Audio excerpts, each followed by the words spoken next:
Imagine the softest sheets you've ever felt. Now imagine them getting even softer over time. I'm here to tell you about Boll & Branch sheets. In a recent customer survey, 96% replied that Boll & Branch sheets get softer with every wash. They're made from the rarest organic cotton and designed to get even softer over time. Try their sheets with a 30-night guarantee plus 15% off your first order with code Odyssey. So head to BOLLandbranch.com today. Exclusions apply. See site for details.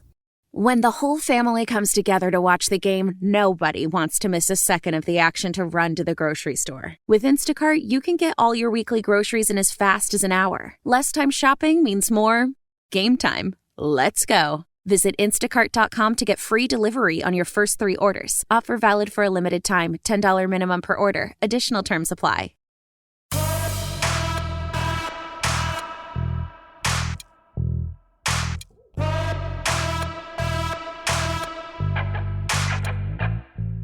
Welcome to the Powercat Podcast, GoPowercat.com's Kansas State Athletics Show.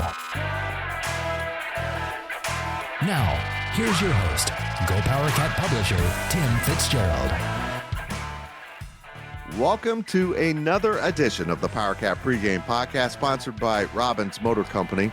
I am GoPowercat publisher Tim Fitzgerald, and over the next hour plus, it's going to be a long one. We have a lot to cover. We're going to try to get you ready for Kansas State versus Kansas, the Sunflower Showdown. Now, I'm not happy with that name. I want to change that name, but we'll have to go with it for now. The Sunflower Showdown taking place in Lawrence. The game kicks at 6 p.m. Could be a little chilly, but it's supposed to be a beautiful day when the sun is up, but might be a little crisp in Lawrence by the time that game is over. It is on FS1 if you're unable to go, so you'll be able to see it on your typical cable package.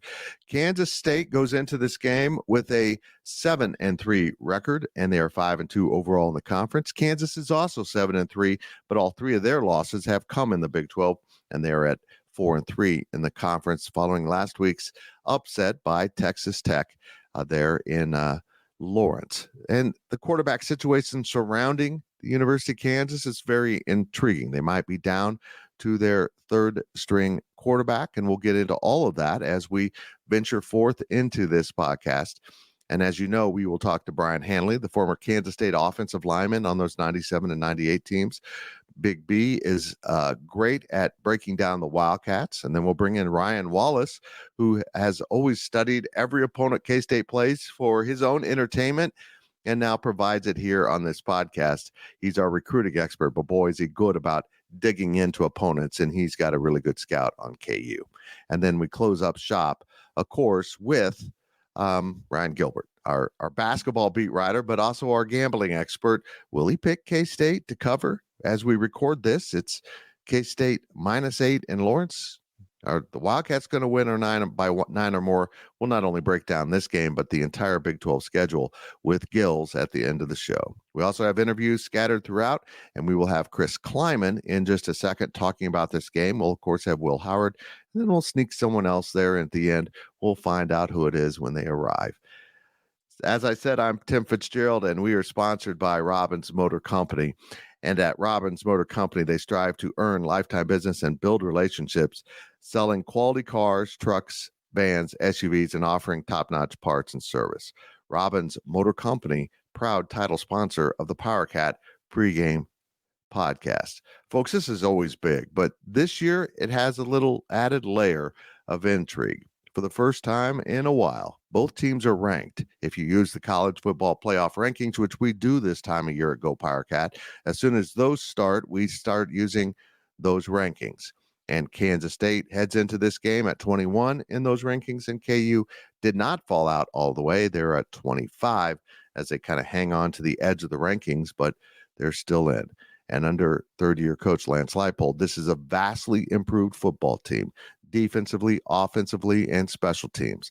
They are a much more complete program right now than they were even in his first year in Lawrence. We saw a turnaround last year, but this team has taken another step.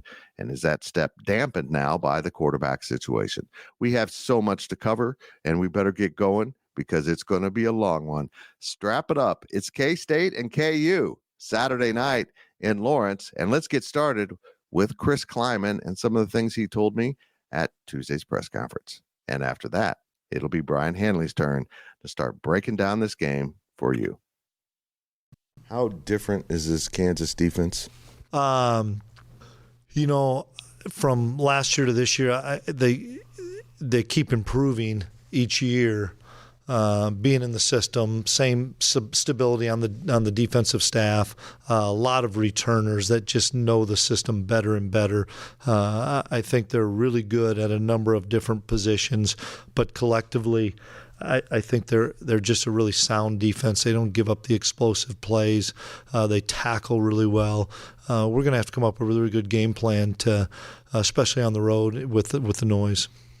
And there's some uncertainty about what quarterback they use, but overall, this offense, how difficult of a preparation is it with all their movement and different things? Yeah, we'll find out on Saturday, I'm sure, at the earliest of who's going to play quarterback, but they're really good and really creative on offense. No matter who's going to be behind center, they're always going to be creative with shifts and trades and motions and misdirection, as well as having the ability to give it to the two running backs and just pound it at you. I think that's one of the things that I see over the last few years is how much they've improved and grown on the offensive line. I think they're really good up front. I think we played against all those guys last year. They've done a really nice job developing those guys, recruiting, and same thing with us. When their offensive line plays well, they're really difficult to stop. When our offensive line plays well, we're difficult to stop. So, but it's a big challenge for us on defense, well, with all the things that they do offensively. You mentioned those running backs. That's a pretty good 1-2 punch they have, isn't it? Yeah, it really is. And both guys can run it. Both guys can catch the ball out of the backfield. Both guys can get in the protection game. And we're going to see a handful of times where they're both on the field. You're going to see some wildcat. Once again, just more of the things that we have to try to prepare for. And it's probably preaching to the choir on their end of it too, because they've got a lot of offense. Their defense has a lot of offense to try to defend, just like our defense has an awful lot of offense to defend. Both teams do so many things offensively, it makes the preparation really difficult. And now it's time to speak with Brien Hanley, our football analyst from his studio in Frisco, Texas, where on the day I'm recording this, Brien, it's supposed to be 74 in Manhattan in late November. Ooh, man. Suck it, Frisco. Hey, I don't even think it's that warm here today. Yeah, the dogs are loving it, although they're locked away right now. Well, let's get to this. The Sunflower Showdown. Lordy, do I hate that name. You were part of this, and you're from out of state, and you were only here in Manhattan 2 years. How quickly did you learn that this is the real deal, that half the roster being from Kansas means something to those dudes? It did. It meant a lot. Now, the thing that helped me understand it a little bit better is I went to Coffeyville. Yeah. So, for a year and a half, I was in Coffeyville. So I kind of got the understanding. What I didn't understand being at Coffeyville, there was a lot of, I root for K-State football and I root for Kansas basketball. I was like, hold on a second. Yeah. That doesn't even make sense to me. It doesn't compute, for me. And when I got to K-State, then I kind of understood, okay, that those are people that they really didn't have a rooting interest. But deep-rooted people, it's either your K-State or your KU. And I understood the difference very, very quickly, especially the kids from Kansas that were on the football team. It meant a lot to them. I feel sorry for the front runners, the people that pick the hot team to cheer for, because when your team wins something, folks, it doesn't mean as much. Correct. You don't have the investment of the suffering that goes with it. And when you talk about K-State and KU football, you talk about fans who have suffered. And, K-State's suffering seems to be in the past. KU seems to be getting there. But this is like a 15-game winning streak for Kansas State. This is incredible what K-State's done in this series. It's absolutely amazing. We're at 14. This would be 15 if Kansas State wins this game. Why has Kansas State been this dominant? Well, I can take it all the way back. If you want, when I first got to K-State, We just had better football players. First of all, the coaching was better. I mean, let's just be honest. KU's coaching was subpar and has been subpar for a really, really long time. There were a couple of years, the Mangino years, as much as I know K-State people may not like Mangino's a good football coach. He's a great X and O guy and knows what he's doing. And he knew what he was doing at K-State as well. So, and then what they have going on now, they have outstanding coaching going on, and that's part of it. But K-State just had better players. I mean, they just had better players and were better. The flip side of that, think about when KU went on that little run. How many guys did KU have that went on to play pro football? Yep. They had better players than K-State. That was the difference. And, and when it kind of evens out a little bit, coaching takes over. K-State's been better. K-State's had better coaching. So that's where the difference lies with me. And now I think, while I still believe K-State's roster, their overall roster is better than KU's, I think the coaching is it's close, but I still think K-State's coaching is better. That's why we are better, and that's why we've been able to win so many games in a row. Okay, that brings me to this matchup. Is Kansas closing the talent gap? Because they're sure are heck closing the coaching gap, because Lance Leipold's a real deal. I think most of us realize that as people that have been football fans and seen the good and the bad. We understand what good coaching looks like, and that's good coaching. They're closing the gap, aren't they? Absolutely. Look, Lance Leipold, his name keeps popping up for jobs. Of course. And it doesn't. Now, this is different than the old Matt Campbell. His name popped up for jobs, Iowa State coach, although they've turned it around here lately. But this is a little bit different. He took over a program that was destitute. I mean, it was just horrible. Nobody cared at KU, and he has figured this thing out. Even with the stadium and this promise of a new stadium that who knows if that thing's ever going to get built. I'm starting to have my doubts. But he's figured this thing out. So the coaching aspect is there. The talent pool between the difference, or the talent gap, has absolutely been diminished. Again, I mentioned it before. I think K-State definitely, or I should say definitely, still has more talent overall, but K-State's or KU's got a good roster. They have a good football roster. They are a better football team than what they were last year. Definitely a better football team than what they were 2 years ago. They've gotten this thing. It's turned around. It's turned around. People say, "Oh, well, it's building it." No. You're 7-3. You're turned around. Yeah, in this conference, and it doesn't matter, maybe there's some down teams in this conference that give you wins, but still, we saw last week with Oklahoma State. In this conference, to be where you're at says an awful lot about you. Yes. Now, the third ingredient that you left out, my friend, is culture.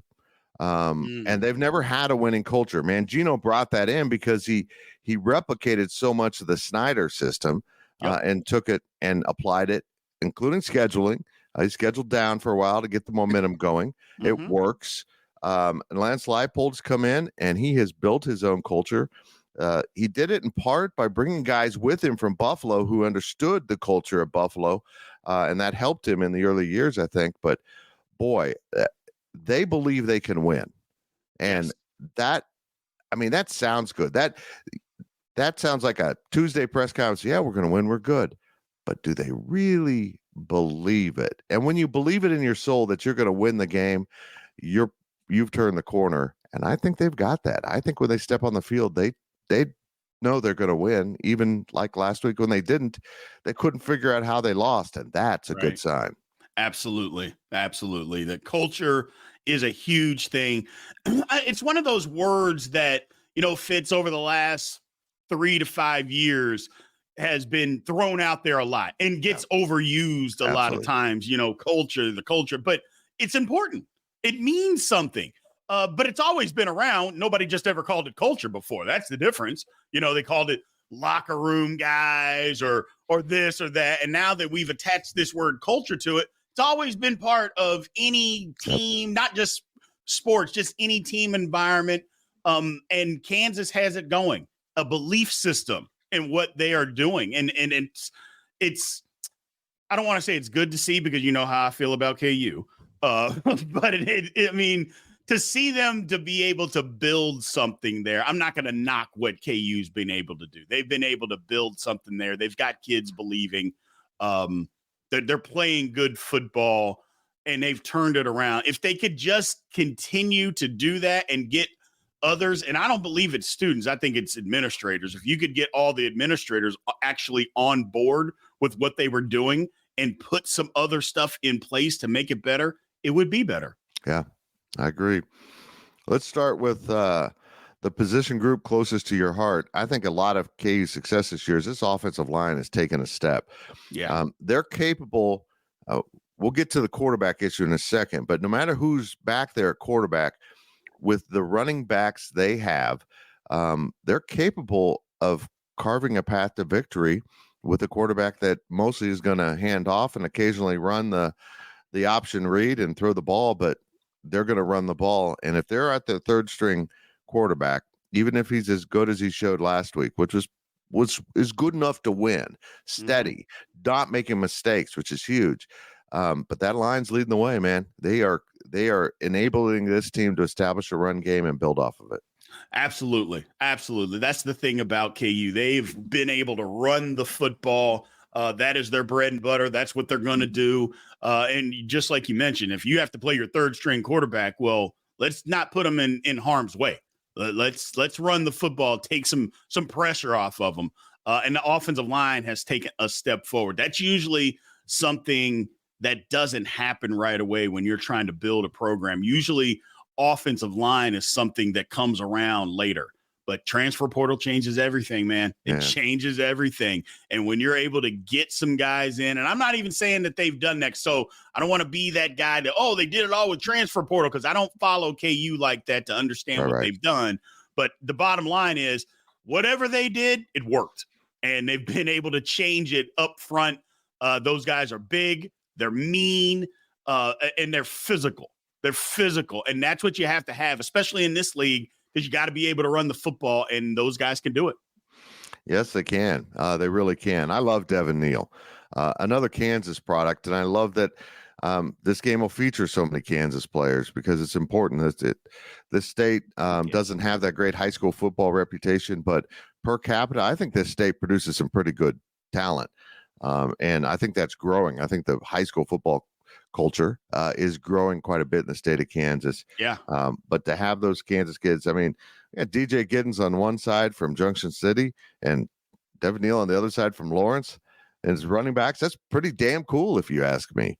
And we'll see. K-State, of course, carries a lot more Kansas kids, and I think that's an important ingredient that is hard to understand sometimes. But when half your locker room doesn't want to hear about winning and losing this game, it becomes very important very quickly. Yeah. One of the things, Brien, that KU has done this year is they don't just take the ball away from opposing offenses, they score. I mean, they take it. They've had more pick sixes. It's been unbelievable how efficient this defense has been in changing the momentum of games, and they've done some with special teams. But those are huge factors. Protecting the ball always is huge in a football game, as you know. But against Kansas, that seems to be the secret ingredient to this winning DNA they've evolved. Yeah, I mean, they've got some playmakers over there, and that's what it's called. Those guys are looking to take the ball away. They're looking to make plays. They're looking to do these things where other defenses, or even in KU's defenses in the past, it's let's hope that they make a mistake. Let's hope that they give us the ball. Where now they are being ultra aggressive and trying to force you into doing something that you don't want to do. And again, that's another sign of not only a great defense, great coaching, and all of that aspect. So taking care of the football is going to be important, obviously, for both sides. But just like you mentioned, KU seems like they've turned this art into scoring with the football if you make a mistake, which only helps in a big rivalry game like this. One aspect that I want to ask you about is really isn't that big of an impact on the game, but KU seems to be playing up the Sean Snyder thing, saying they're going to have him talk to the team, that he might talk to the media. I don't know if he ever did. And he was such an important part of K-State football. And he's now their special teams coordinator or analyst, whatever his title is. How much does he bring to the KU football program with his special teams expertise? I mean, now look, I'm never going to be the guy that's going to talk bad about anybody like that, but I am going to tell the truth. Right. I know what Sean Snyder did when I was at K-State and the time that he was at K-State as far as special teams. He wasn't the return game specialist or the kick coverage specialist. That's not what he did. He was in charge of the kickers, and he did a phenomenal job. Let's not kid ourselves. Absolutely. He did a phenomenal job with kickers and punters. Number one, he was an All-American punter himself. So that's what he did. But he wasn't putting together these return games and all of these punt blocks and kickoff returns. That's not what he did. And so I think a lot of people get that confused that he was in charge of the special teams. And no, that's not what he did. Now, does he do that now? I don't know. Maybe he does do all that stuff at KU. I just know at K-State, that's not what he did. Right. So to play up that aspect of it is one thing. Another thing, I think people might be making too much about, well, he's going to have him talk to the team. Well, what's he going to say? Right. I mean, is Sean Snyder going to say he hates K-State? He was there for more than half his life. I don't believe he's going to say that. I don't think he's that guy to say, I can't stand K-State. However you think it ended, whatever the case may be, I just don't believe that's the case. If it is, it is. But I don't know. I think that some people might be looking to make something out of something. But if he's going to talk to the team, I'm just curious. I'm like, what's he going to say? Hey, I'm from Kansas. It's important to win if you're from Kansas, which I don't even think Sean Snyder is from Kansas. He's not. So that's the thing. It's like, I don't get it. Maybe he can play up the rivalry. Yeah. I understand that part of it. He can do that. But, I think people are trying to make a little something out of this that more than what there actually is. I would agree. Does it matter that much who's the KU quarterback? I would argue that Jalen Daniels matters. Jason Bean matters a little bit less. And Ballard is kind of okay. But I don't think it's do or die for them because they're still going to run their offense. They just might lack that dynamic zip that one of those other two guys might have. Yeah, one of the things that K-State's got to watch out for is I would be ready. I mean, first of all, KU runs trick plays all the time, regardless of who their quarterback is. And the next thing is you best believe that one of the first 2, 3, or 4 plays right out of the chute, they're going to run some kind of trick play to try to get a lead, to get an advantage, whatever the case may be. I just think that's going to happen. So we're going to have to be on our toes from the very beginning of the football game. But you're right. They're going to run their offense. And as we mentioned before, the offensive line is going to lead the way. They're going to run the football. So K-State's got to be ready for all of it. But, yeah, I think it matters a little bit less, but I think they're going to run their offense, man. I think that's the way that their offense is set up and built. I think it's built that, yeah, we can have a walk-on quarterback come in here and still do the things. He might not be as talented as the other guys, but our offense isn't so complicated that he can't come in and do the things that we're trying to do. One of the things I just love about this KU offense is what you need to build with.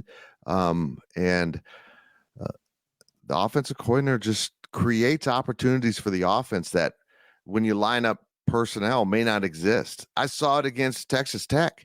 It's such a brilliant play call. I don't know how long that Neo run was, but he kind of got him in alignment, looked like a passing down, and then just kind of shoveled it out to the running back who just, it was amazing. And it was all done pre-snap. It was all everything going on, all the window dressing, all the movement, all the alignment, the defense trying to figure out what are they doing here, and boom, it's done. I think it's brilliant. Yeah, I like what KU does, man. And it's just what you said.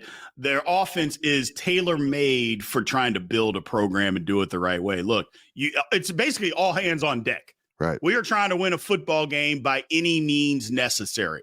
And by getting more wins, that's going to help build the program. However we can get that win, we got the win.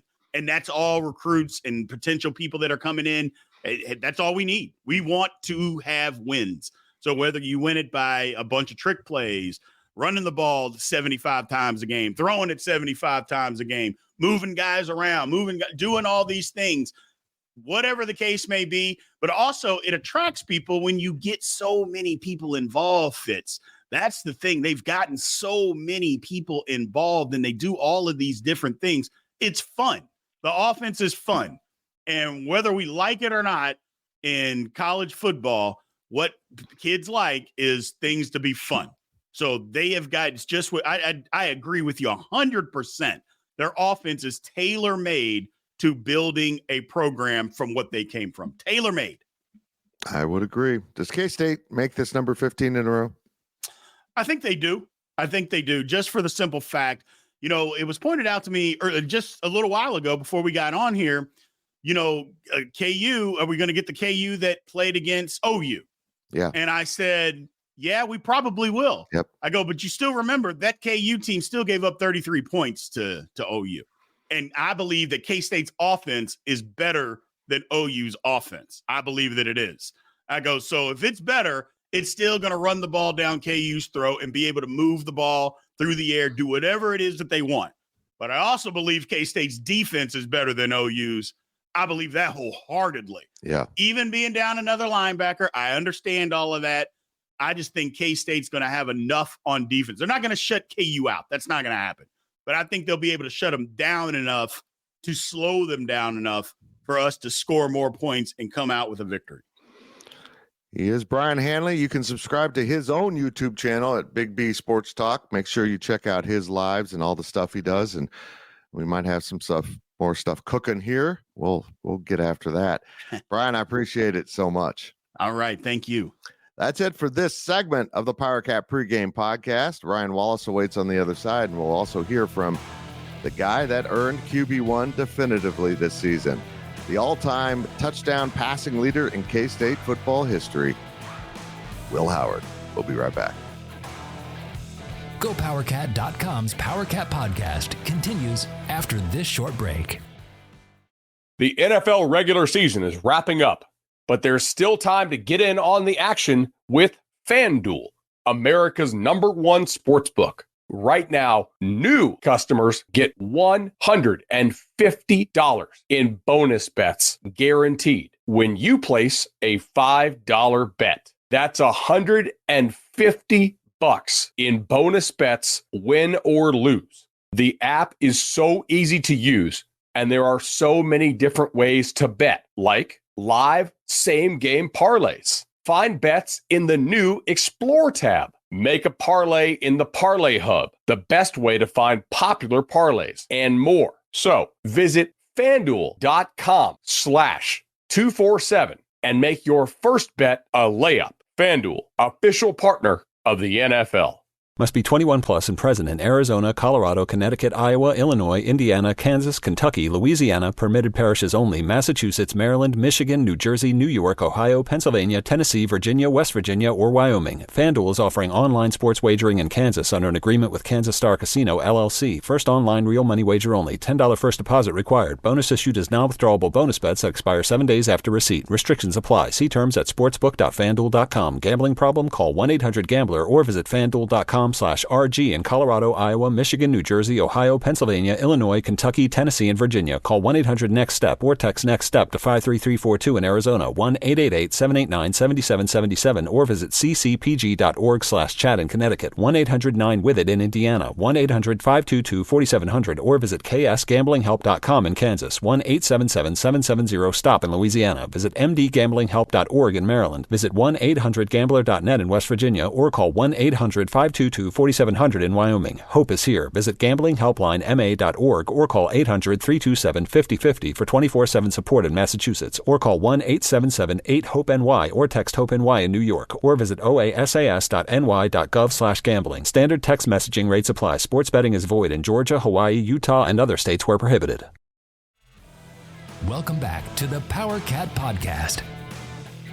Welcome back to the Powercat Pregame Podcast, sponsored by Robbins Motor Company. I am Fitz, publisher of GoPowercat.com. And awaiting on the other side of an interview with Will Howard is our Ryan Wallace to really dig in and start examining these Kansas Jayhawks and what makes them so effective. It's very, very intriguing matchup, and Wally will present some of the concerns K-State fans should have with this KU talent as Lance Leipold really gets things clicking for this program. A reminder that we are sponsored by Robbins Motor Company. The dedicated team of automotive professionals at Robbins Chrysler Dodge Jeep Ram Fiat will match you with a vehicle that suits your lifestyle and budget. Robbins Motor Company, the proud sponsor, the title sponsor of the Powercat Pregame Podcast. Well, last week in the home win over Baylor, Kansas State's offense clicked on all cylinders. So did other aspects of the game, but the most notable thing to come out of that contest, aside from the needed win, was Will Howard became Kansas State's all-time leader in career touchdown passes, surpassing Josh Freeman. He now is just 3 short of becoming the single-season leader, tying it at least with L. Roberson, but he's still got 2 games to go, and he's been on a pretty good tear as of late. Since that really bad performance at Oklahoma State by the entire team, but Will Howard in this case, he has thrown 12 touchdowns with 1 interception, and that interception being kind of a fluky one against Texas, and a ball that was batted around by his receiver, Keegan Johnson, and somehow landed in the hands of a Texas player who wasn't even covering Keegan at the time of the pass. So that's just how it goes at quarterback, but it kind of is the epitome, the example of exactly what he's been through at Kansas State. It's been a wild ride, and Avery Johnson threatened to take that job from him earlier this year, but Will Howard said, no, I'm still in charge, and he is indeed. He will get the start in Lawrence, and he is a handful right now. Let's get to Will Howard, followed by Ryan Wallace. Your first memory of this rivalry, whether that was obviously playing in it, but did someone tell you about how much this game means when you were a freshman? I just remember how much this means to Sped, Taylor Bratt, man. This game, my freshman year, I just remember how fired up he was about this game, and it's a huge game. Every year we have some kids from Kansas come up and talk to us during the team meeting and talk about how much this means to them, their families, everyone that is from the state of Kansas that grew up either a K-State or a KU fan. Not being from Pennsylvania, I didn't really, or not being from Kansas, being from Pennsylvania, I didn't really understand that. But, now that I've been here, I'm pretty engulfed in it now. And, it's cool. It's cool to be a part of and to be able to represent Kansas State for all the fans that have, been through over the years. And I know how much this means to them, and it means a lot to me now too. With how opportunistic the KU defense has been, does ball security become a greater emphasis this week? Yeah, I think ball security is always a big emphasis, and especially this week, I think their defense has made a lot of really good plays. I think they've got some talented guys, and they've came through when they've needed to, and so it'll be important to make sure we stay on schedule and not try and force things and just let the game come to us. How much Cooper Beebe mean to you?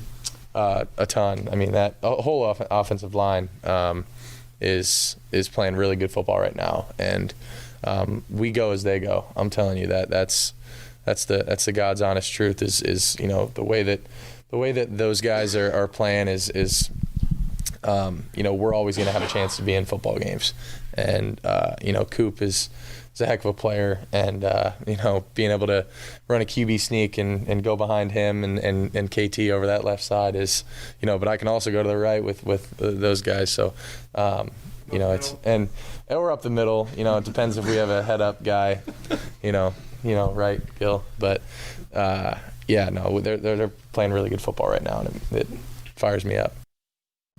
And now we have Ryan Wallace, our recruiting analyst, our recruiting guru, let's be honest, at GoPowercat, guru.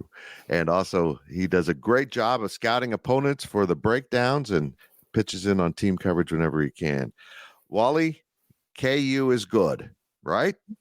Yeah. Lance Leipold has done wonders, Fitz, in 2.5 years? Amazing. Call it 2.5? Yeah. He's a real deal. Yeah, look, let's be honest. This coinciding with the transfer portal was such a blessing because it changes the game and rebuilds, and he's done a masterful job at doing that. finding good players on the recruiting trail, but also supplementing with, quality players for that transfer portal. And it really has worked out. But at the end of the day, it's real. It's tangible. I remember when Bill Snyder was building it, and even after he started, beating the top teams and, competing for the top of the conference, the phrase smoke and mirrors was always used. That right. It wasn't real tangible. It was just, gimmickry and, that kind of stuff. But this is tangible. What they did last year now backed up with this year. And let's get to the quarterbacks, because I think the most impressive thing about this year is the best case scenario went awry. Jalen Daniels isn't playing. That back has apparently turned into a major issue for his personal health, which we hope he gets better and hope he can play, because he's a hell of a football player in the future. But they had to go to plan B, which stood for Bean. And now plan B might be sidelined. But when you're not doing it because of one player, when you're not succeeding because of trickery and it's tangible, you overcome these things. And that's exactly what they've done. They just keep winning. Yeah. When you talk about the quarterback play, if you're thinking of how to prepare for Kansas and, is K-State preparing for Jalen Daniels or Jason Bean or Cole Ballard, the other B here, the walk-on that came in for Bean in duty against Texas Tech last week? I think, to me, if I'm Chris Kleiman, I don't know if you spend too much time on Jalen Daniels preparing for him, not just because he hasn't played since week 3 or week 4 of this season, but I went back. He's logged 182 career snaps against K-State already, Fitz. He was playing big minutes in the 2020 COVID year against K-State in Manhattan. They know kind of what he does. They remember what he did against them last year. I mean, there's enough research that's gone into Jalen Daniels in the last 2 or 3 years that I think, to me, Chris Kleiman is focusing on Jason Bean. And, what happens when Bean is under center? He's only played 30 career snaps against K-State. And, the question that's been asked to me this week a little bit is, well, for people that haven't seen KU, it's been, well, how are they different with Bean versus Daniels? And to me, first off, Andy Kotelnicki's done a great job. And KU fans will get mad at me for this. And it's not a slight at Jalen Daniels or Jason Bean as individuals, but the system that is in place there is really freaking good for any quarterback. And I'll make some K-State fans upset when I say this. I'm of the belief that if Andy Kotelnicki was anywhere else outside of Lawrence, Kansas, there would be a lot more buzz around this guy as a play caller, as a future head coach. I think he's the real deal as well. But getting back to Bean versus Daniels, when I look at them, Jason Bean obviously is one of the fastest guys on the Kansas roster. I mean, it's been tested that way, but he's not as dynamic as a runner as Jalen Daniels is in a weird way. He doesn't like the contact. He doesn't duck his shoulder down and take on incoming defenders. And the other thing about Jalen Daniels, to me, versus Jason Bean is when Jason Bean is on play action and there's a rollout or there's some sort of play action boot and he's outside the pocket, he's running horizontally and either he's going to get 2 or 3 yards going for the sideline or he's looking downfield, maybe 10 or 15 yards for an underneath crossing route that, again, kind of move the chains. Jalen Daniels forces your secondary to be honest when he's outside the pocket. You can't just say, you know what, forget this guy. You're good. I'm going up for the ball. I'm going to take the quarterback like you can with Jason Bean, because he'll make you guy miss. He'll reset his feet and drop 140 yards downfield on you. And I think he's much better. He's got a moxie and a calmness about him under pressure. And I looked up on Pro Football Focus, when they're blitzed, it's very obvious. Jalen Daniels was a 74.9 grade with his pass, 66.1 with the run. When Jason Bean is blitzed, he's a 50 grade with the pass, 53 with the run.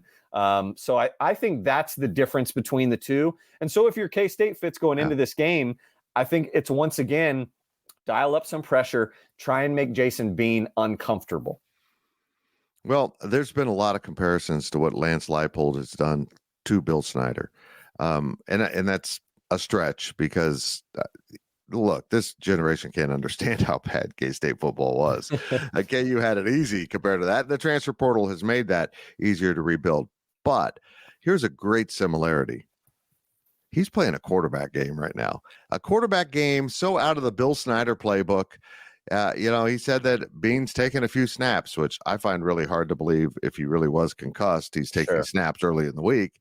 I think Ballard will go, but he wants K-State to prepare for Bean. But Chris Kleiman went to Tuesday's press conference and emphatically said, doesn't matter who the quarterback is. It's the offense that's the issue. Exactly. And it is. This offense is so well designed and so well performed by the players that it's really difficult to defend because there's so many moving parts, so much going on, so much distraction that takes you away from where the ball's really going. It is absolutely brilliant at times. Motion. The safeties are going to have to be on their game, and we'll get to the other side of the KU's safeties in a minute, I'm sure. But I honestly think that when you start to really, whittle this all down, I think that you could make a case that safety might be the biggest position on both sides between winning and losing this game. When you talk about K-State safeties, you look at last year, and we've talked about it ad nauseum throughout this year. And we've seen K-State safeties grow this year with Siegel and Savage and Payne, but it's different against this offense. And that's where the Hayes, the Cheatham last year came in handy. Even a guy like Daniel Green, this is where Austin Moore will come in handy this season, is you've got to have guys communicating in that pre-snap reads, because if it is Cole Ballard, Andy Kotelnicki is going to try and make things favorable for him. I don't want to say dumb it down, but at the same time, he's going to make things where it's easy, quick passes, nothing that's going to stress Cole Ballard an awful lot. And, obviously rely on Devin Neal and Daniel Highshaw and the tailbacks to get the ground game going and then open up the offense. And that's pretty much the best way to put it. I mean, that is what this offense is. They're kind of like a more dynamic version of what you would expect from say an old school Bill Snyder system, but also maybe one of the military academies. Mm-hmm. They're not like triple option kind of, but at the same time, they want to set up the pass with that ground and pound approach. And you look at their offensive stats, they're actually top 15 nationally in yards per rush at over 5.17. And they're 12th nationally in passing yards per completion. So it's, again, everything is predicated on that run. And so if it is Cole Ballard, Fitz, look for Devin Neal in Wildcat formations. Look for dual tailbacks. They'll have Highshaw and Neal both in there. Maybe rotate one out, flex one out. They're going to do everything. Yeah. I've even seen formations, Fitz, where they'll have offensive linemen off the line of scrimmage as wide receivers. And then they'll bring them in motion and basically just have some 280, 290-pound guy flying around the edge to steal a block on the opposite side. They'll do some wild stuff, but it's all to simplify and make your defense overthink and get you in the wrong place. It's a lot of mismatching, and so Joe Klanderman's going to have to preach communication to his squad more this week than maybe ever. Okay, let's go to this step then. Communication is so important. And Kansas State has lost another linebacker in Jake Clifton for the season. Yeah. Now it's Austin Romaine, set in stone as the middle linebacker, a true freshman. Your quarterback on defense is a true freshman, but he is surrounded by two veteran linebackers, particularly Austin Moore, who has a great understanding of the game, and Des Purnell has gotten worlds better and also better as a leader. Is that a serious worry for Kansas State, getting lined up right? Definitely getting lined up right, hitting the right gaps, because again, KU will make you pay. These two running backs are really good. And they're not the types too that are going to go down on first contact. So if you are a linebacker like Austin Romaine, Austin Moore, if we see guys even go deeper into the Rex Van Wy, Toby Osunsomni world, along with Desmond Purnell, you've got to wrap up, you've got to complete your tackle, if you want to say that. But, I think where it hurts with Clifton is honestly the pressure. Austin Romaine is built to stop the run. So long as he's in the right place and makes that right read, he can make tackles. I mean, he came to Kansas State at 230, 235 pounds. This is what he does, the Hillsborough kid from outside St. Louis. But again, where I think it hurts missing Clifton is that added pass rush element. Believe it or not, KU's offensive line, particularly Pooney, the offensive tackle, has been pretty strong, pretty sound. Nowitzki at center has played just a wealth of games. And I almost think sometimes they're more susceptible to a rush up the gut than they are off the edge. Maybe Cable Dew's more susceptible than Pooney, but that's neither here nor there. If Purnell is asked to do more of that kind of maybe read and react more than just go get the football like we've seen him do so well at times this season, that's where a guy like Clifton could maybe do a little bit of both, arguably better than even Purnell, as much as Purnell has grown. So maybe that's where you see a Toby Osunsomni get a little bit more run in this game. We saw him last week. He's such a lethal pass rusher, even though he's a linebacker. I mean, that's what he does, is pressure the pocket. This could be a big game for him. And again, all three of those guys, Moore, Purnell, Osunsomni, Kansas-bred kids. Yeah. So they're guys that are going to want to play and make a statement in this game. We'll get to the Kansas thing in a bit, but I want you to go over to these position playmakers. The skill players for KU they're skilled. I mean, particularly running back, but they've got guys at receiver and tight end. They put together some good assets for any quarterback to use. Yeah, Fairchild is kind of their Ben Sinnott, not as dynamic as Sinnott is. I don't think he stretches the field, but he's very reliable. And Jared Casey is, again, kind of that H-back guy that you've got to – he's just athletic enough, right, where he keeps your defense honest. We've seen time and time again where he'll make a big play when you least expect it, so they will go to him.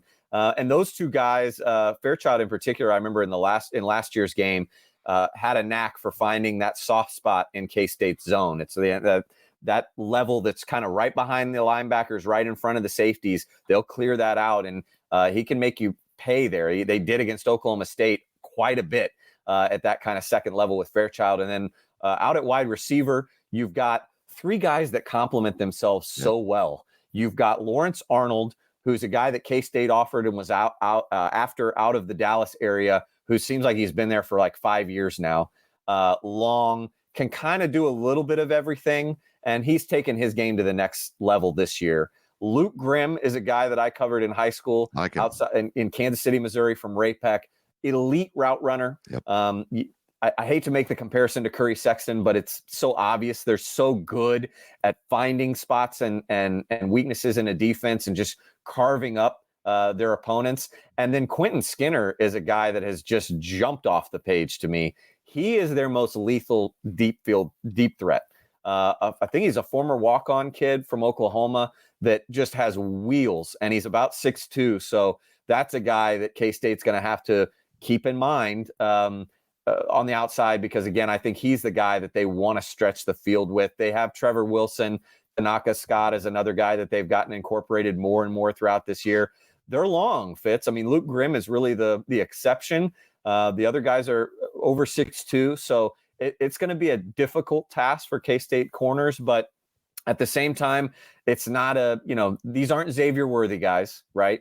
They don't even have the speed of some of the other guys that I think K-State has faced this season. Houston's playmakers come to mind, but they, again, do their assignment. They know where the sticks are, and they're reliable. They've proven to be reliable pass catchers. This is a legitimate threat for Kansas State's secondary this week. Yeah, I agree. They're capable of moving the ball against a good defense, even with the third string quarterback, and that's a compliment to coaching and scheming. It's been absolutely brilliant on that side of the ball. The biggest improvement Kansas has made, those on that defensive side, where they create turnovers that don't lead to points, they get the points themselves. Yeah, that has been such a huge thing for this KU defense. It seems like every game I'm seeing a pick six highlight. It's unbelievable. But this defense is so much better. What has made them better in your evaluation? Well, I think the secondary is special. I really do think so. I think Kobe Bryant, I don't know if this is going out on a limb or not. And again, there might be years in between where I'm forgetting a player or two. But to me, he's the best true cover corner they've had since Aqib Talib. He can really, and the thing that's crazy about Kobe Bryant when I watch him, Fitz, is there are, I don't want to say more often than not, but there's a lot of times in each game that you watch him and he's beaten off the line of scrimmage, and his length and his ability to make up ground and find the ball, he'll still disrupt the pass and force the incompletion. He's really good. Mello Dotson on the other side is a guy that has obviously been targeted a lot because nobody wants to throw at Kobe Bryant. And, he'll get beat. He's certainly the more susceptible of the two, but he's also a guy, like you said, Fitz, that has gotten pick happy this year. Yep. Lots of interceptions for Mello Dotson too. And then I love the safeties. OJ Burrows is a young guy that's really come along. Grant for the Purdue transfer has really come along. Kenny Logan's been there again, like Lawrence Arnold, like 6 years. I love the secondary. The defensive line, Fitz, I think, is where they've made maybe the most improvement this year. The secondary has just developed at the rate that we kind of expected them to. Yep, the defensive line's really come along. Devin Booker's a true pass rush threat that they haven't had in some time and looks the part. Really long reach, muscular guy, transfer from Minnesota. He's hard for offensive tackles to get up in on. He'll over pursue at times, but he's in the backfield quite a bit. And it sounds like they might be getting Devin Phillips back on the interior too. And he's a guy that's very seasoned. They got him out of the portal from Colorado State, played a ton for the Rams. They've coupled him with a young and up-and-comer named DJ Withers. That defensive line is sound. But Fitz, here's where KU missed the boat and continues to miss the boat. And maybe coming in, I'd have to go back and look at what they've done with the recruiting class this year and see maybe what they do with the portal. They have to get better at linebacker. It is atrocious. That is the glaring weakness, and that's going back again. That's where I said safety is so important. A lot of the big plays that it seems like KU has surrendered, it's been because their safeties have been asked to do work that the linebackers don't. They're coming up. Linebackers are making bad reads or they're missing tackles, and here come the safeties having to make up for it. And then, if it's not that, then safeties are having to pinch up, knowing that might happen with linebackers, and they're getting beat over the top. And so, to me, that's where safeties is such a huge key to this game. KU's linebackers have just been rough. Rich Miller's a guy that they brought with them from Buffalo, Fitz, and I'm not going to mince words here. I wonder sometimes if they wish that he would have just stayed in the MAC. He's a MAC linebacker. I hate to say it, but he's the mind of the matter for them. And I think that's why he continues to get snaps. He's reliable. He's where he needs to be, but he doesn't make the play. And then you got Taiwan Berryhill on the other side, who is more athletic, but again, is also very susceptible to missing a play or two. So if they can't get better at linebacker, that seems to be the spot for 2 years now that continues to hold this defense back. But everywhere else, they've got a guy. And one that I missed, Fitz, is Craig Young, an Ohio State transfer that has lived up to the billing. He plays kind of their nickel, and that's a matchup to watch because I would imagine they're going to pair him with Ben Sinnott an awful lot. And those two jousting for position is going to be a hell of a battle to watch. It should be really entertaining. Man, I love interviewing you. Wind you up and let you go. And they're dreadful in the red zone, though. That is their biggest weakness on defense. Awful. But that points to linebacker play, doesn't it? Yeah. It points to a disconnected front from the back that isn't tied together properly. Dead last in the FBS. It's 130th in red zone defense. They get down there, and I think you've seen the defensive line has dealt with some injuries a little bit this year from the sounds of it. And when you lose certain pieces there, I think they get a little bit leaner on the defensive line. So they get pushed around a little bit in the red zone. And those linebackers, I mean, the yards per rush that KU has allowed this year are, I think UCF and Baylor are the only two teams that K-State has played that have been worse. And you think back to what K-State did against both those defenses in the rush. Yeah, again, the betting segment is reserved for Ryan Gilbert. It always is. But my one suggestion to you bettors out there, I don't know if you want to go the over on DJ Giddens and Trayshawn Ward in rushing categories, or if you just want to say that they'll guarantee a touchdown, book that one, Fitz. Book that one. Because, when they get in the red zone, they're going to hand it to the two running backs, and I would bet on K-State to win just about every time. Well, I booked Oklahoma State winning at UCF because, because yeah, work out. Okay, let's get to the big one, the one that's right in your wheelhouse. How important is this for Kansas kids, not only on the roster, but being, recruited or even asked to be walk-ons to these programs? Kansas State has made a living off of having a roster that is at least 50% Kansas kids. And as you mentioned, there were so many Kansas kids making big plays last week. And this is just a really important aspect, not only for the motivation of the kids that are in the locker room now, but the motivation of kids that might want to join one of these locker rooms. This is huge. Well, yeah, and that's why I think for so many years it's kind of fallen on deaf ears, this whole idea that KU is going to be motivated for K-State. This year it was tweeted out that they're going to have Sean Snyder talk, which is super uncomfortable and awkward on a lot of levels. But even if you have the best motivational speaker, you look down and, like I said, 27 Kansans for KU versus 51 for K-State. And beyond that, the guys that you're truly motivating, the guys that are going to play on the 2 deep, 4 Kansas players on the depth chart for KU this week, all 4 on offense, by the way, 0 Kansans on the 2 deep for KU's defense, 19 for K-State. This means something to them. And for as much as KU's doing on the recruiting trail outside of Kansas, and if you don't know what they're doing in 2024, I suggest you go look. It's one of their best classes in many, many years. I mean, for years since I've been covering recruiting, they have been last or dead last, and they're 6th right now in the Big 12 rankings, and that's with the newcomers for next year. A really good job on the recruiting trail from Lance Leipold's staff. But the one area that they continue to get beat at is at home. Yeah. And this upcoming 2025 class, Fitz, is as good as we've seen since 2 years ago, since the Avery Johnson class. But it's really freaking good. And there are going to be a number of guys that are going to be tuned in to this game, several of which, Jaden Woods, I'm told, a guy that I believe is the number 1 player in the state, will be in Lawrence for this game.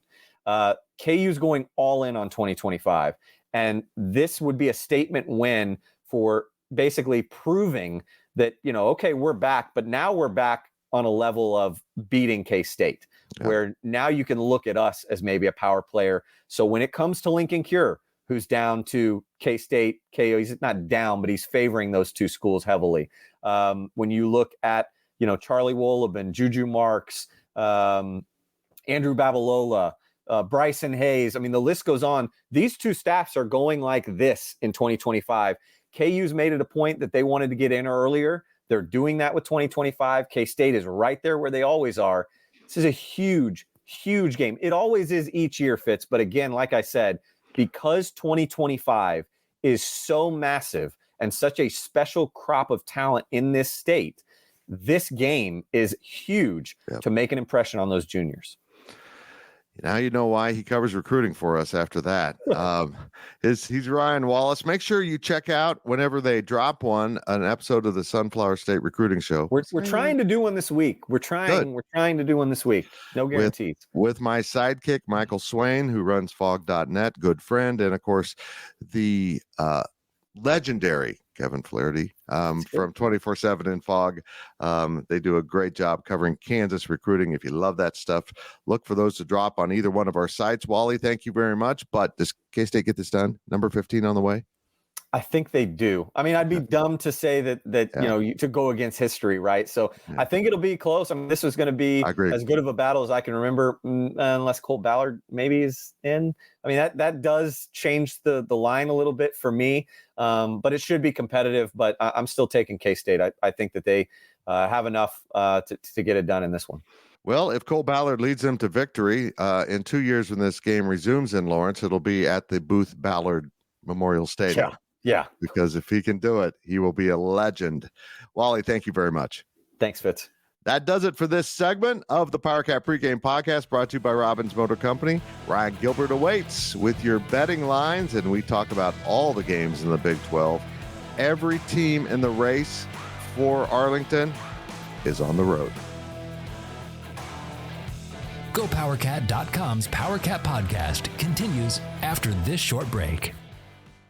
Passion, drive, and patience. What brings home the winning trophy is also what keeps your ride or die alive. eBay Motors has everything you need to maintain your vehicle and level it up to peak performance, from superchargers, roof racks, exhaust kits, LED headlights, and more. Whether you're into speed, power, or style, eBay Motors has got you covered.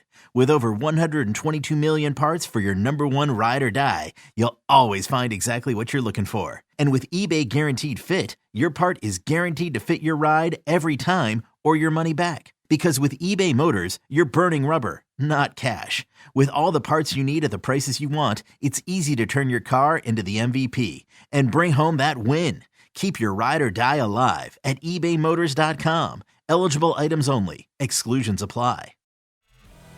Welcome back to the Powercat Podcast. We are down 2 segments and heading into the home stretch of this show. We have heard from Brien Hanley and Ryan Wallace and Chris Kleiman and Will Howard. And this segment, we will start with a little bit of Cooper Beebe talking about what this game means to the Kansas players. And there's so many on the K-State roster. It's about half the roster are Kansas-born or Kansas-raised players. Meanwhile, KU has a growing number of Kansas players, but it still isn't as significant. What role does that really play? I'm not sure, but it seems to have played a role for K-State, which has won 14 straight in this contest. And that is a record set by this ongoing domination for Kansas State. KU still leads the series, but I'd like to point out that for someone to have been in college when KU led the series during their lifetime, you would probably be about 90 years old. That's right. K-State has dominated this series as of late and has flipped that script from, early in the 1910s when KU dominated everything and racked up a big lead in this Sunflower Showdown. It's going to be a really intriguing game, but let's get on with this as we talk to Cooper Beebe about this football team and the meaning of this game. And then we get to Ryan Gilbert with those betting lines. But first, your reminder, we are sponsored by Robbins Motor Company.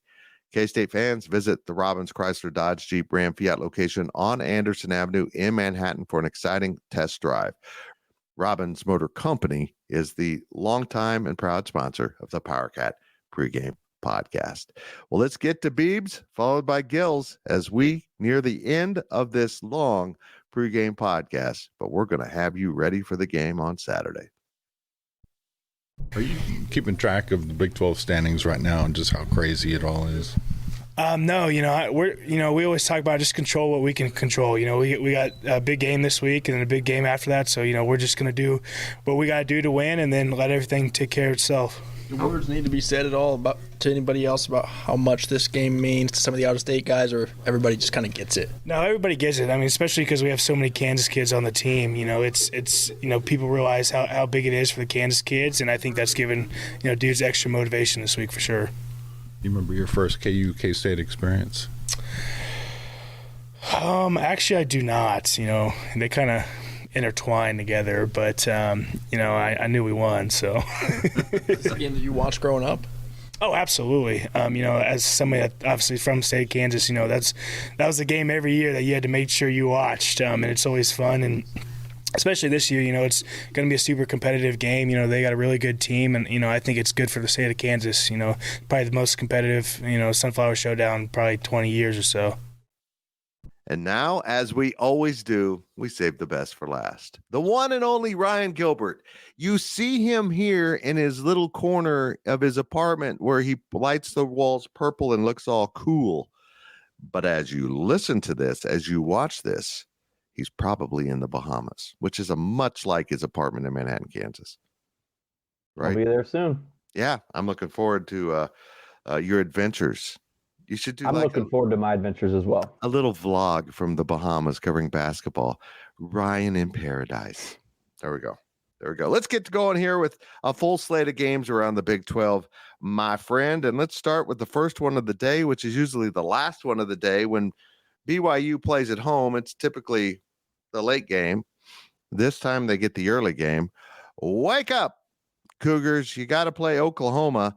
And, oh, yeah, Oklahoma's a 24.5-point favorite on your home field. Ouch. I feel like BYU will play closer, but, boy, BYU's been bad lately. Oklahoma's got the best offense, a top 5 offense in the country, and then certainly the best offense in the Big 12, just as far as the numbers go, over 500 yards a game, whereas BYU is giving up over 400 yards a game. That's good.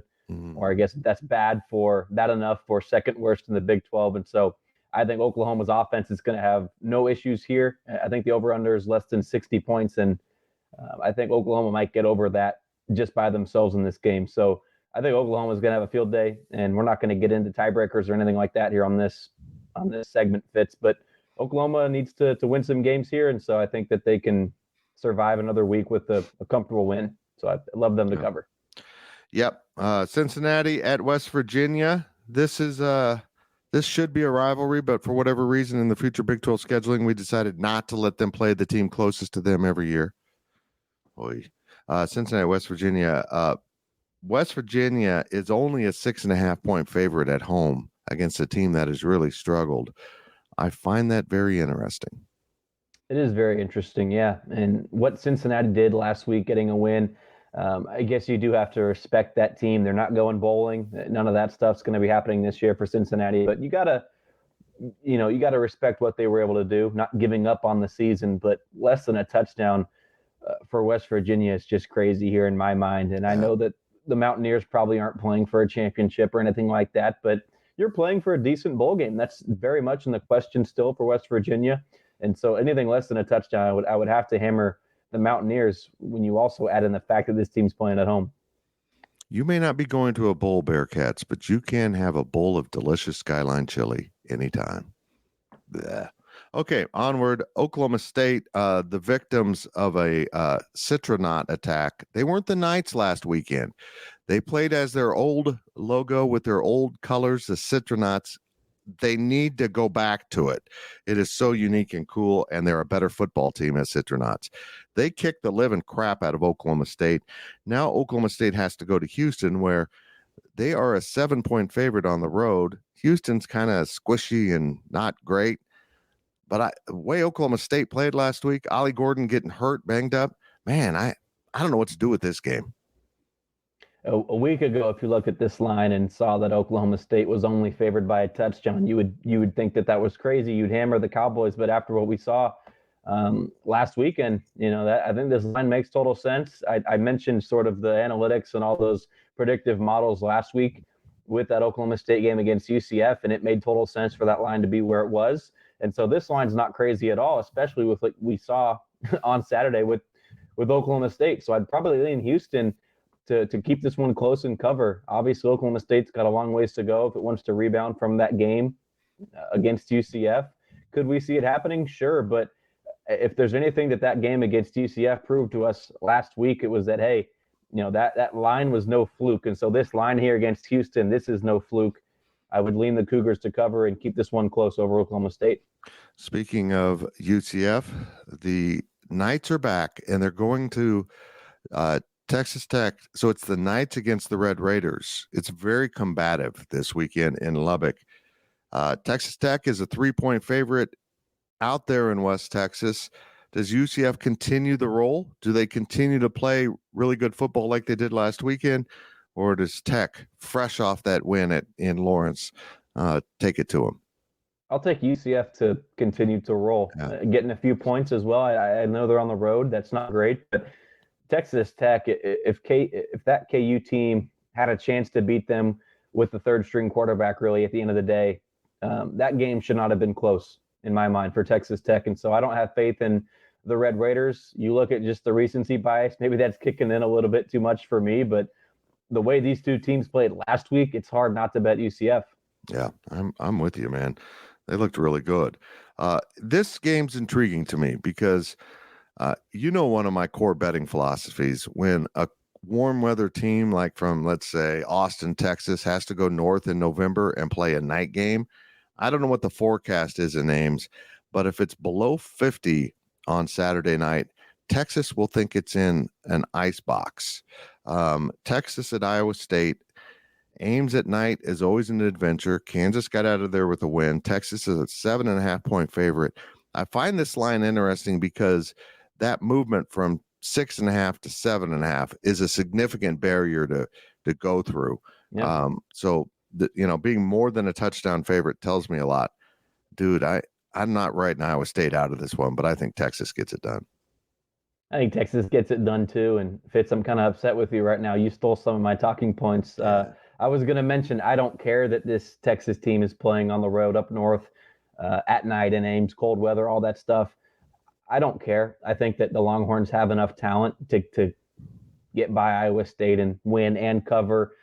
I'd be surprised if Iowa State keeps this one really within single digits. And we saw this Longhorn team down in Austin. I guess me and you weren't there, but GoPowercat was on hand. Everyone was watching that game. And Texas, had a chance to cover in that game with so many mistakes on offense, defense, and just gave K-State, despite the way that K-State played, gave K-State a chance to win that game. And so I hate to, I'm sure I've said this a lot here on this podcast throughout the season, Fitz, but the talent here for Texas, I'm ignoring all of the outside noise that would favor the Cyclones, and I'm just going to go with the talent, and I think Texas is probably the better team with more athleticism to cover against Iowa State.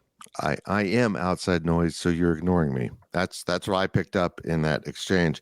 I'll say this, as resilient as Texas is and knowing how to win, except for that one game against Oklahoma, they have just won their last 2 games by 3 points. So I thought that was really fascinating to watch them go to the wire with TCU. Here we go, big guy. It's the Sunflower Showdown. What do you like better, Sunflower Showdown, Abolition Bowl, or Bleeding Kansas Bowl? I would encourage the listeners, if you haven't listened to the Questions podcast, I think we ranted about that for a little bit, didn't we? But yeah, a little bit. I'll take Sunflower Showdown. That's kind of the traditional name. You're just a traditionalist. That's yep, exactly. Say. This line has been a little volatile. K-State at KU on Saturday. The Wildcats are up to number 21 in the CFP poll. And KU still in it at 25. So this is a matchup of ranked teams, which is kind of cool. It's currently, as we record this on Wednesday afternoon, evening-ish, K-State -8. Again, crossing that barrier. I think it's been as high as 9.5. That's what we picked on the website, but it's currently 8. But let's just say, does K-State win by double digits? No, I'll say no. Think so. Okay. And I get it with Kansas's quarterback situation, all that stuff. KU has not beaten K-State in a long, long time. K-State has to prove to me that this team can be consistent on the road, right? Only one road win all season long, and that was against, again, another, quarterback with Texas Tech that I think they were on their backup going into that game, right? And then a third stringer had to finish out the game. Texas Tech had the lead in the third quarter before things kind of went south on them. But consistently all year long on the road, I just haven't seen enough from K-State to give me enough confidence to pick them to cover here in Lawrence. And I get it. There's way more Kansas kids on K-State's roster. There's a million reasons why you would favor K-State in this game, but I think Lance Leipold's going to have his squad locked in, ready to go. And you add in the fact that K-State struggled mightily on the road this season. I can't go with the Cats to cover. I got to go with the Jayhawks. I'm sorry to say that. I'm sure I'm going to catch some heat, but if there's one thing that Gilbert has consistently done on this show is be wrong on Kansas State. So you're welcome to all the K-State fans for picking KU. I'd like to point out that K-State's road game this year, their victory was at Texas Tech, which just won in Lawrence. I don't know what that means. I just wanted to put that out there to say you're wrong. No, I appreciate that. I think those are good points. The strength of KU's team is offensive play calling, no matter who the quarterback is, the way they construct their offense, and that defense has really gotten good. So this could be a really good game, or, K-State could get away again for the 15th straight. We'll see. That's Lyman mentioned that here in his press conference, right? How it doesn't matter who's playing quarterback. It's going to be the same offense regardless of who's under center. And he's exactly right. They're trying to play a little mystery here with who's going to play, but I don't think K-State cares. They're going to line up, and they're more worried about being lined up correctly after all that motion and movement, which is the point of that KU offense. It's well constructed. It'll be an interesting game. I hope you have a safe trip to the Bahamas. I hope you get there safely. When's K-State play its first game in the Bahamas against Providence? I'm sorry? When's K-State play that first game in the Bahamas against Providence? 7 o'clock. I can't remember if that's Central or Eastern. I think it's 7. Why am I sending you? Why you don't even know where the games are at, probably, do you? You're just going to the Bahamas. I thought I was covering football in the Bahamas. You guys are K-State boys in Lawrence for basketball, correct? Am I missing something here? Well, that's it for Ryan Gilbert on this segment. Thanks, buddy. I appreciate safe travels. Don't take any wooden nickels. I have no idea what that means. I'm trying to come up with some old man advice for you, and that's what I got. Go away. Well, we're getting very close to the end. We've done all of the interviews we can do. We've just got one more thing to take care of, and that is your one thing to watch between K-State and KU. What is the one thing I think you should zoom in on and kind of keep an eye on to see if that gives you an indication of the outcome of the game? And for me, it's pretty simple. Can Kansas State's defense, regardless of the quarterback for KU, stifle a KU offense that has been very productive? It's a very creative offense, one that has a lot of pre-snap motion and just a lot of things going on for defensive players to worry about to try to decipher what play is being run. Players will come at you from all angles to block you, and it is a real challenge. It's a brilliant offense, to be real honest. Can K-State solve it enough so that the offense can outscore KU's offense? I believe that will happen, but as you heard, Ryan Gilbert thinks this will be a one-score game, maybe with KU winning. We'll find out who's right. But if you can't make it over to Lawrence for the Saturday night game, the game is at 6 p.m. at the Booth, as they like to call it, Booth Memorial Stadium in Lawrence. It's on FS1, so basic cable, if you've got it, you should have FS1. And next week, K-State will conclude its regular season with a huge edition of Farmageddon. Can Iowa State beat Texas and really amp up the importance of next week's game? We're going to find out. But Iowa State comes to Manhattan to finish off the regular season, and at that point, I will see you at the Bill. And if you're making it over to Lawrence, have fun at the Booth. Thank you for listening to the Powercat Podcast. Make sure you're subscribing to our show at Apple, Spotify, Amazon, or wherever you get your podcasts. With Blue Link Plus, you can access your Hyundai Tucson Limited remotely. Doors unlocked, temperature set, lost car found. There it is. Get complimentary class-leading Blue Link Plus. Call 562-314-4603 for complete details.